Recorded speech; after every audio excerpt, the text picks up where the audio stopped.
Saya akan membacakan kebenaran firman Tuhan yang terambil dari kitab Keluaran 7 ayat 1 sampai 25. Beginilah pembacaan kebenaran firman Tuhan.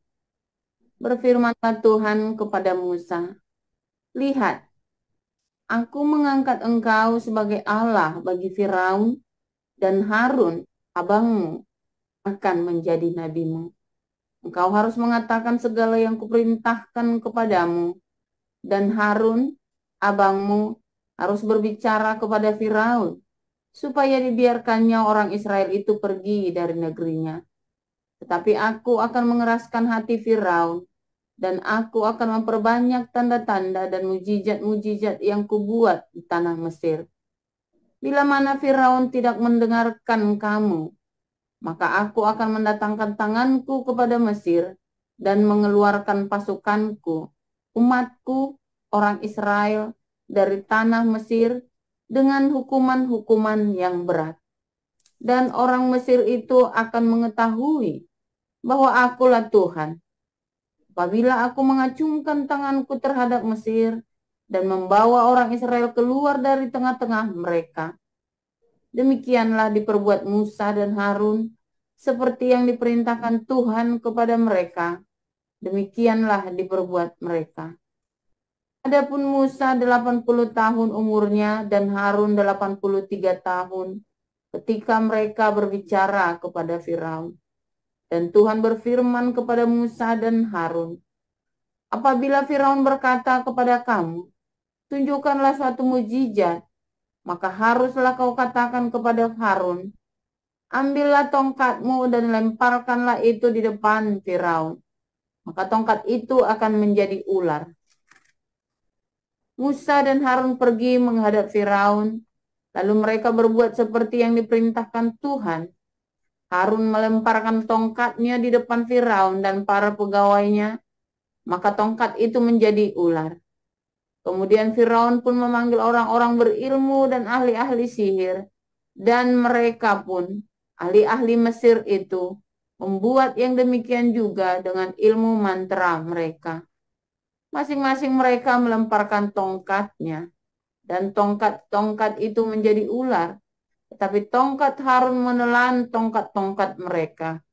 Tetapi hati Firaun berkeras, sehingga tidak mau mendengarkan mereka keduanya, seperti yang telah difirmankan Tuhan.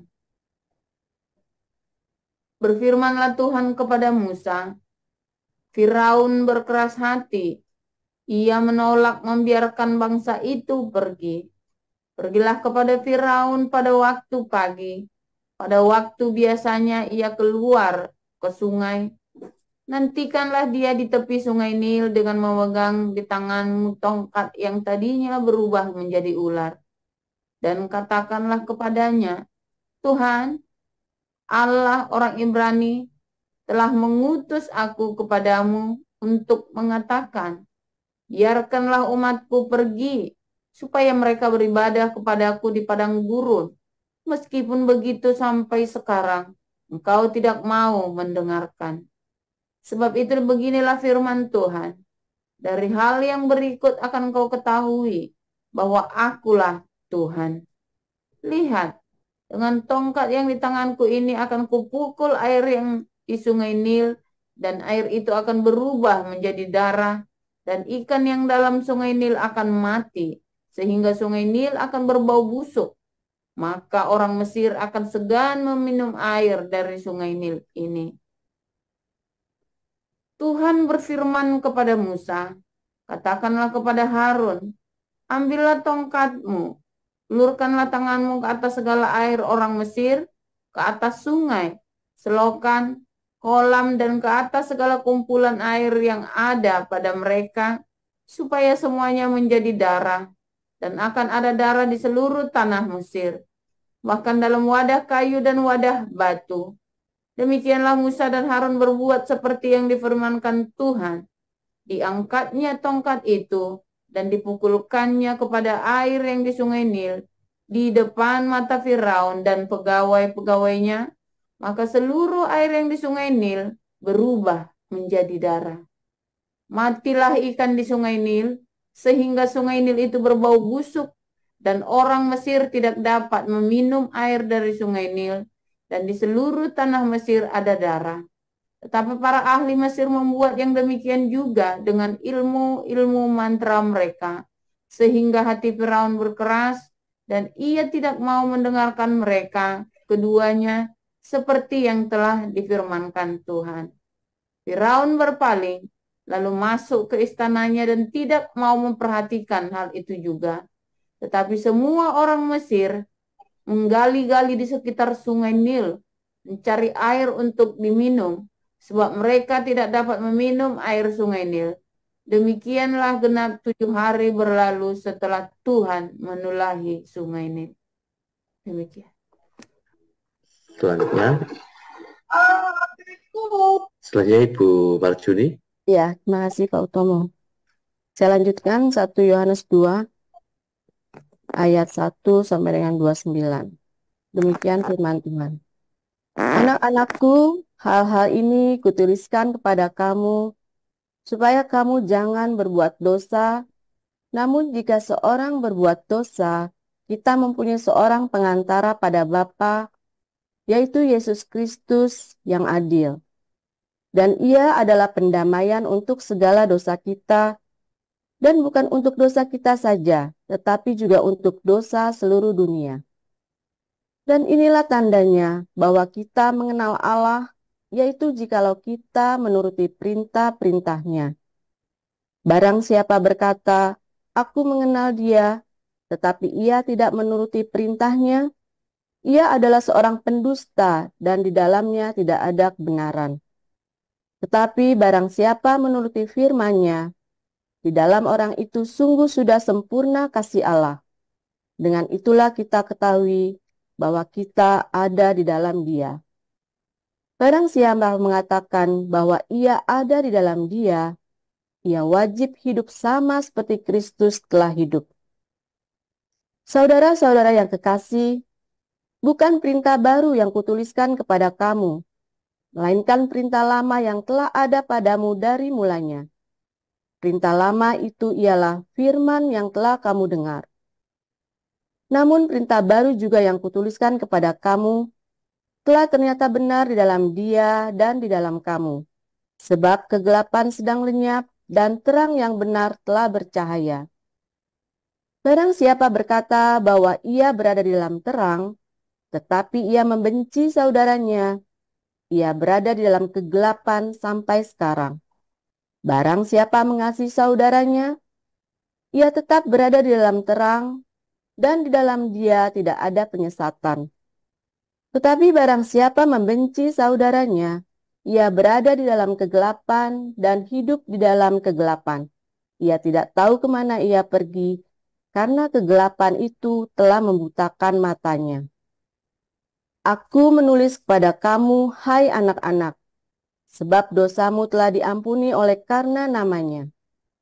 Aku menulis kepada kamu, hai bapa-bapa, karena kamu telah mengenal Dia yang ada dari mulanya. Aku menulis kepada kamu, hai orang-orang muda, karena kamu telah mengalahkan yang jahat. Aku menulis kepada kamu, hai anak-anak, karena kamu mengenal Bapa. Aku menulis kepada kamu, hai bapa-bapa, karena kamu mengenal Dia yang ada dari mulanya.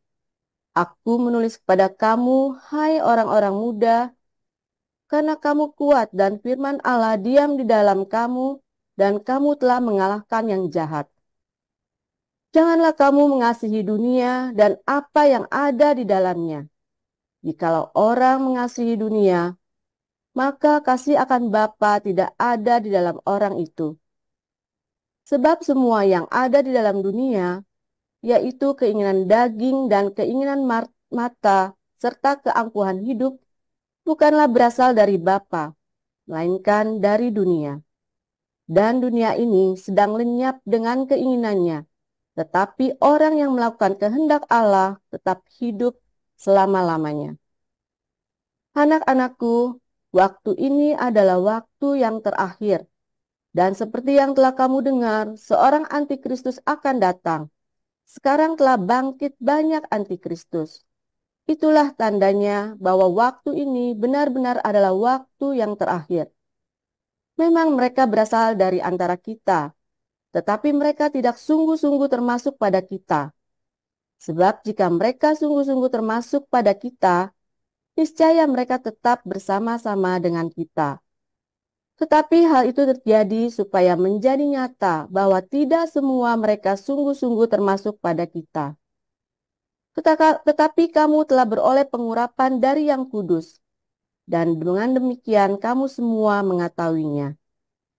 Aku menulis kepadamu bukan karena kamu tidak mengetahui kebenaran, tetapi justru karena kamu mengetahuinya dan karena kamu juga mengetahui bahwa tidak ada dusta yang berasal dari kebenaran. Siapakah pendusta itu? Bukankah dia yang menyangkal bahwa Yesus adalah Kristus? Dia itu adalah antikristus, yaitu dia yang menyangkal baik Bapa maupun anak. Sebab barang siapa menyangkal anak, ia juga tidak memiliki Bapa. Barang siapa mengaku anak, ia juga memiliki Bapa. Dan kamu, apa yang telah kamu dengar dari mulanya, itu harus tetap tinggal di dalam kamu. Jika ada yang telah kamu dengar dari mulanya itu tetap tinggal di dalam kamu, maka kamu akan tetap tinggal di dalam anak dan di dalam Bapa. Dan inilah janji yang telah dijanjikannya sendiri kepada kita, yaitu hidup yang kekal. Semua itu kutulis kepadamu, yaitu mengenai orang-orang yang berusaha menyesatkan kamu. Sebab di dalam diri kamu tetap ada pengurapan yang telah kamu terima daripadanya. Karena itu tidak perlu kamu diajar oleh orang lain. Tetapi sebagaimana pengurapannya mengajar kamu tentang segala sesuatu, dan pengajarannya itu benar, tidak dusta, dan sebagaimana ia dahulu telah mengajar kamu, demikianlah hendaklah kamu tetap tinggal di dalam dia. Maka sekarang anak-anakku, tinggallah di dalam Kristus, supaya apabila ia menyatakan dirinya, kita beroleh keberanian percaya dan tidak usah malu terhadap dia pada hari kedatangannya.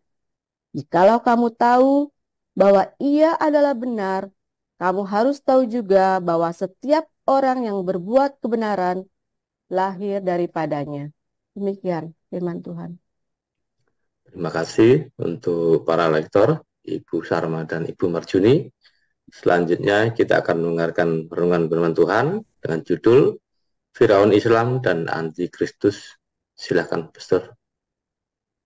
Haleluya, firman Tuhan selalu baru setiap hari ketika kita menanti-nantikan Tuhan dengan pengharapan yang benar, dan kita selalu setia. Yang paling penting itu ya saudara ya. Banyak orang hari ini sudah menanti-nantikan Tuhan nggak setia, saudara, nggak sabar. Kita semua ya, cuma ada saja saya juga dulu begitu, nggak setia. Kenapa nggak setia? Karena nggak kuat ya dagingnya. Daging, tiap hari Anda harus mengalah, tiap hari Anda harus mengampuni, nggak tahan, saudara ya. Masa saya terus mengalah Tuhan? Masa saya terus yang harus dikalahkan? Mengapa saya terus yang harus menderita? Ya, mengapa saya terus yang dianggap salah? Saya nggak tahan, berontak, saudara, daging ini. Padahal itu tujuannya adalah untuk memurnikan ya kesombongan, supaya kesombongan itu disingkuat, cabut semua ya. Nah, bahwa kamu tuh memang kita ini banyak nggak benar ya, tapi kita nggak tahan untuk membuat apa supaya kita murni hatinya kita, semua niat-niat busuk hati kita itu akhirnya tercabut keluar. Saya kemarin telepon ya dengan ibu mantu ya saudara ya. Nah, dengan mantu kita ngomong-ngomong tentang orang-orang ini ya, banyak orang ini nggak tahan saudara ya. Saya lihat ya, para apologet Kristen ini nggak tahan dengan tekanan apa dikit ya, atau tersinggungan, pengamukan, saudara ya. Senggolan sama YouTubers itu kan banyak itu, saudara ya. Saling membidatkan. Nanti kalau sudah debat kalah, nanti terus buka aibnya, saling bongkar-bongkaran aib, saudara ya. Anda, kalau sekarang saya yang melihat mereka itu, saya jengkel, saudara ya. Debat kalah, nanti bongkar-bongkar masa lalu, aib semua, ya. Saya tahu siapa Anda, ya Joseph Paulus Sang, saya tahu siapa Anda, ya kamu tahu gitu. Saya ini orang terkenal, masa kamu nggak tahu, kelewatan kamu. Ya saudara ya, sok-sokan mau membongkar-bongkar masa lalu saya. Waduh, saya bilang kamu ini ya, orang-orang ini kadang-kadang ya, saya nggak ngerti apa yang dipikirkan ya. Kenapa orang itu nggak bisa ya untuk disenggol, tersinggungan, lalu mulai ya saudara ya, karena nggak bisa dibongkar, aib sudah dibongkar, lalu mulai mengintimidasi, ya kan? Kamu ini orang tidak baik, ini kamu saya itu nggak mati, ya aduh, sampai bilang. Makanya saya lontarkan ya, saya residivis, saya penjahat, apelu, apelu. Ya kan, saya residivis penjahat, mau diapain lagi? Mau diapain lagi? Ya kan? Salah sendiri kamu di sini, ikut-ikut sama residivis penjahat. Ya kan? Tapi residivis dan penjahat ini yang dipercaya orang. Kenapa bukan kamu yang baik-baik? Saya bilang begitu. Kenapa bukan kamu yang baik-baik? Yang dipercaya sama Tuhan. Kenapa residivis penjahat ini yang dipercaya Tuhan? Nah, gitu, saudara. Nggak usah marah. Orang mau bongkar-bongkar saya, mau apa yang saya kuliti kamu. Hai, saya bilang itu ya. Aduh, ini pekerjaan dari Tuhan, bukan saya. Saya saja nggak nyangka bisa begini. Ya, apakah saya hebat? Ya bukan. Ini kan Tuhan yang membangkitkan apa movement ini kan. Ini kan sebuah movement. Diakonia kita ini kan sebuah movement. Kenapa Tuhan pakai orang tidak baik? Tuhan pakai Yusuf itu ya. Karena jangan bilang Yusuf itu orang baik, saudara ya. Pada 13 tahun di penjara, siapa yang percaya sama dia? Sudah 13 tahun di penjara. Ya, siapa yang percaya cuma 13 tahun di penjara? Tahanan politik. Ya, apa namanya? eh, judulnya apa namanya? Mau memperkosa istri pejabat lagi. Hukumannya Yusuf kan ingin apa? Tuduhannya kan memperkosa istri pejabat, saudara. Iya kan? Itu saudara, siapa yang percaya dia? Tiba-tiba Tuhan angkat dia tinggi-tinggi. Kalau Tuhan sudah mau gimana? Nah, mengapa kita melalui masa-masa yang nggak baik? Itu semua dimurnikan. Sampai suatu saat Tuhan sendiri angkat kita. Ini kamu lagi dimurnikan, hatinya jangan jerit, jangan nggak tahan. Sudah dimurnikan. Yusuf 13 tahun, Daud 13 tahun, Musa 40 tahun. Kemarin kita sudah belajar ya. Dimurnikan ketika Tuhan mau pakai kita, ya saudara ya, dimurnikan dulu. Kita tuh harus menjadi bejana yang mulia dulu, disucikan dulu itu kita. Tanah liat itu diremukkan dulu habis-habisan, supaya bisa dipakai, ya, supaya dipakai, dibikin bejana yang mulia. Harus diremukkan dulu, saudara. Kita diremukkan dulu, ya, tinggal tanahmu tanah sengketa apa tanah baik-baik. Kalau tanahmu tanah sengketa, kamu lagi diremukkan isinya muruwetuk masalah toh. Jadi apa yang kita mau belajar, saudara, sebetulnya dari Musa, dari Yusuf, ya, dari para orang-orang kudus, mereka semua pasti disucikan, dimurnikan, diuji, saudara. Kalau Tuhan sedang memproses hidupmu, ya, tetaplah bertekun di dalam doa, tetaplah bertekun baca firman. Pak, tapi saya sudah hilang, Pak, jauh kemana-mana. Tetaplah bertekun baca firman, saudara. Tetaplah bertekun berbuat baik. Ya, walaupun Anda sudah terlempar jauh, walaupun Anda nggak mungkin kembali, Pak. Saya sudah nggak mungkin balik, saudara. Ya, tetapi Tuhan pasti akan bawa kamu pulang. Jangan takut.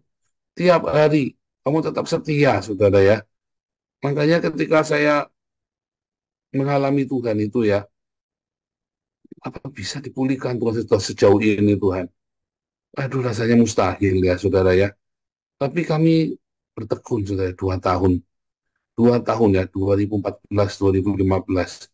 2 tahun kita itu dihajar habis-habisan. Anak yang hilang itu kalau mau pulang makan ampas babi dulu, saudara. Anak yang hilang itu mau pulang itu jadi Lazarus dulu. Ya, saudara. Enak aja kamu datang pulang, langsung pulang begitu. Enggak. Dalam perjalanan pulang itu kamu terseok-seok dulu, kamu dikejar-kejar anjing, kamu dikejar-kejar penduduk, dikira kamu maling, dikira kamu rampok. Semua ada masanya. Anak yang hilang itu pulang itu melalui proses, tetapi ketika kamu nyampe rumah, ketika kamu tiba di rumahmu, di rumah bapamu, kamu akan dikasih jubah yang baru, kasut yang baru, cincin, ya saudara ya.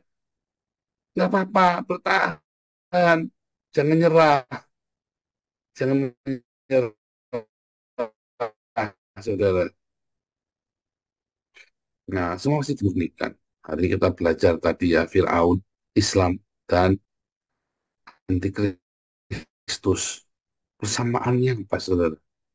Fir'aun, oke, ini, wah, ini internetnya nggak karu-karuan ya. Iya.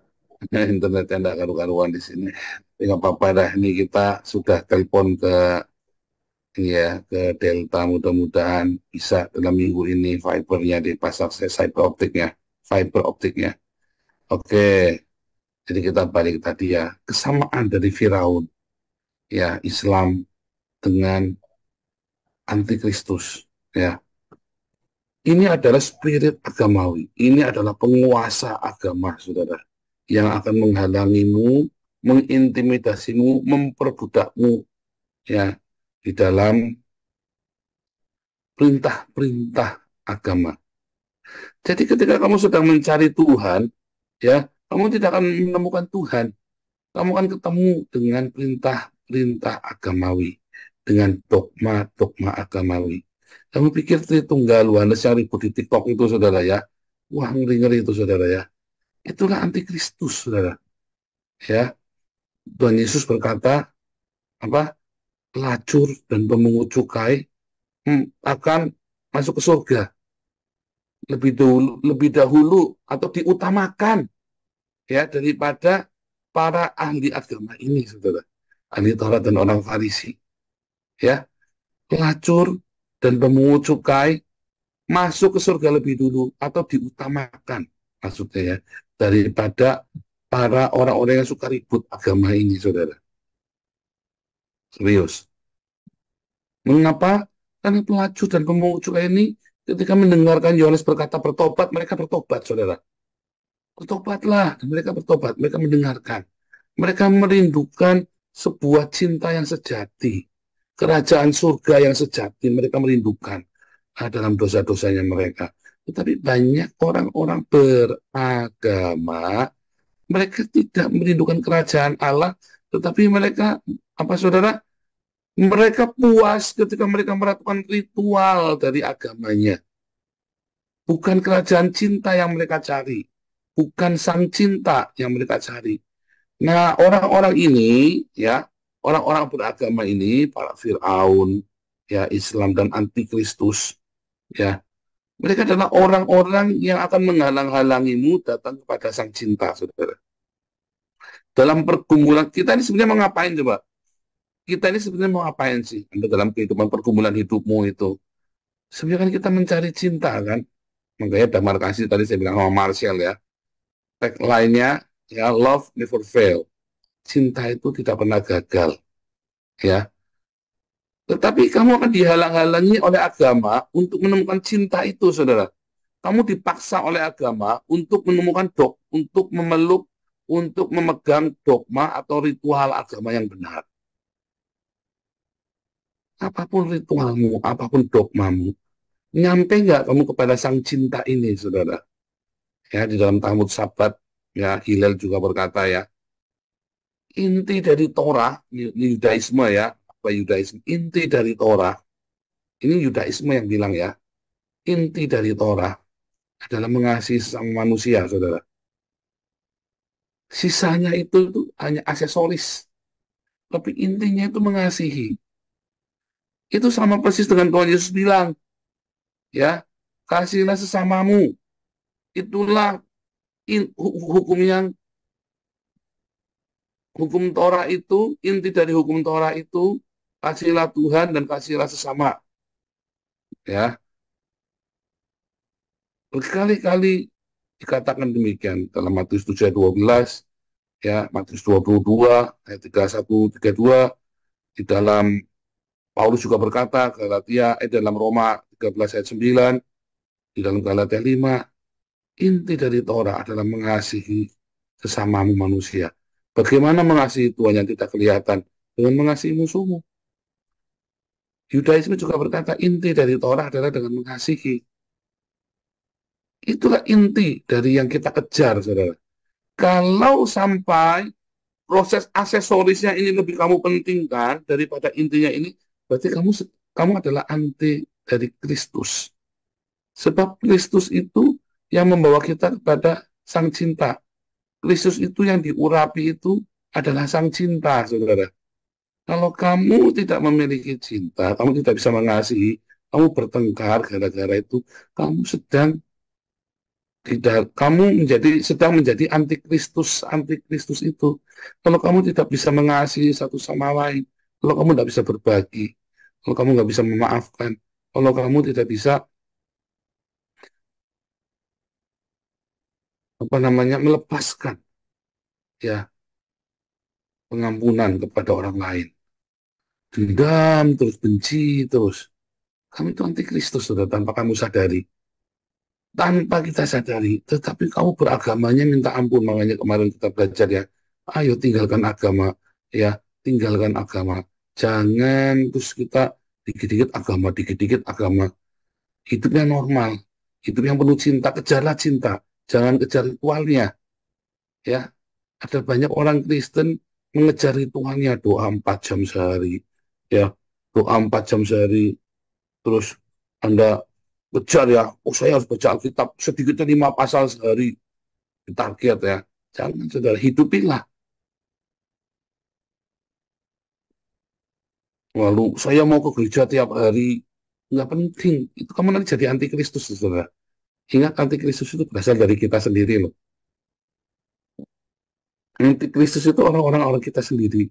Ya tadi itu yang menghalang-halangi kamu datang kepada Sang Cinta yang sejati. Ya kan? Nggak punya cinta di dalam hatimu. Mereka itu adalah antikristus. Kamu dibawa kepada ritual agama, kepada dogma kepada konsep Allah, bukan kepada Sang Cintanya, tapi konsep dari Allah itu. Jadi milikilah cinta itu, saudara. Tahunya dari mana kalau kita sudah jalan kepada Kristus yang benar? Tahunya dari milikilah cinta itu. Coba Anda lebih suka mencintai, apa lebih suka aktivitas gereja? Kalau kamu lebih penting aktivitas gereja daripada mengasihi sesama, kita lagi aktif tapi gegeran di gereja, saudara. Itu kamu sedang tidak menjadi pengikut Kristus, tapi menjadi pengikut antikristus loh. Ya, kamu akan dibawa kepada tadi. Bukan yang penting kita aktivitasnya begini, yang penting kan begini. Enggak, yang penting cinta dulu, saudara. Ada nggak cinta saat itu? Ada nggak kasih saat itu? Waktu kamu gegeran demi aktivitasmu itu. Ya kan? Makanya kita menghindari bertengkar. Oke, aturannya begini, saya bilang bolak-balik, jangan marah-marah. Yang penting aturannya begini, sudah. Ya, para bendahara ini kan, yang kadang-kadang orang operasional kan suka melanggar. Pokoknya aturannya begini, nggak usah marah-marah. Karena ketika kamu marah-marah, kamu akan melukai orang. Yang penting aturannya begini, sudah, titik. Nggak usah marah-marah. Ya, auditor semua ya, teman-teman. Nah, saya juga begitu, pokoknya aturannya begini. Tapi jangan marah-marah, nggak usah. Terus nanti mereka marah-marah kan, karena kita kasih aturan, mereka pada tersinggung gitu. Ya kita jangan meresponi.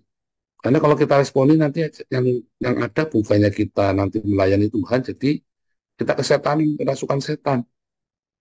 Nah, itu kalau di yayasan. Dalam kehidupanmu sehari-hari juga amat ya, saudara ya.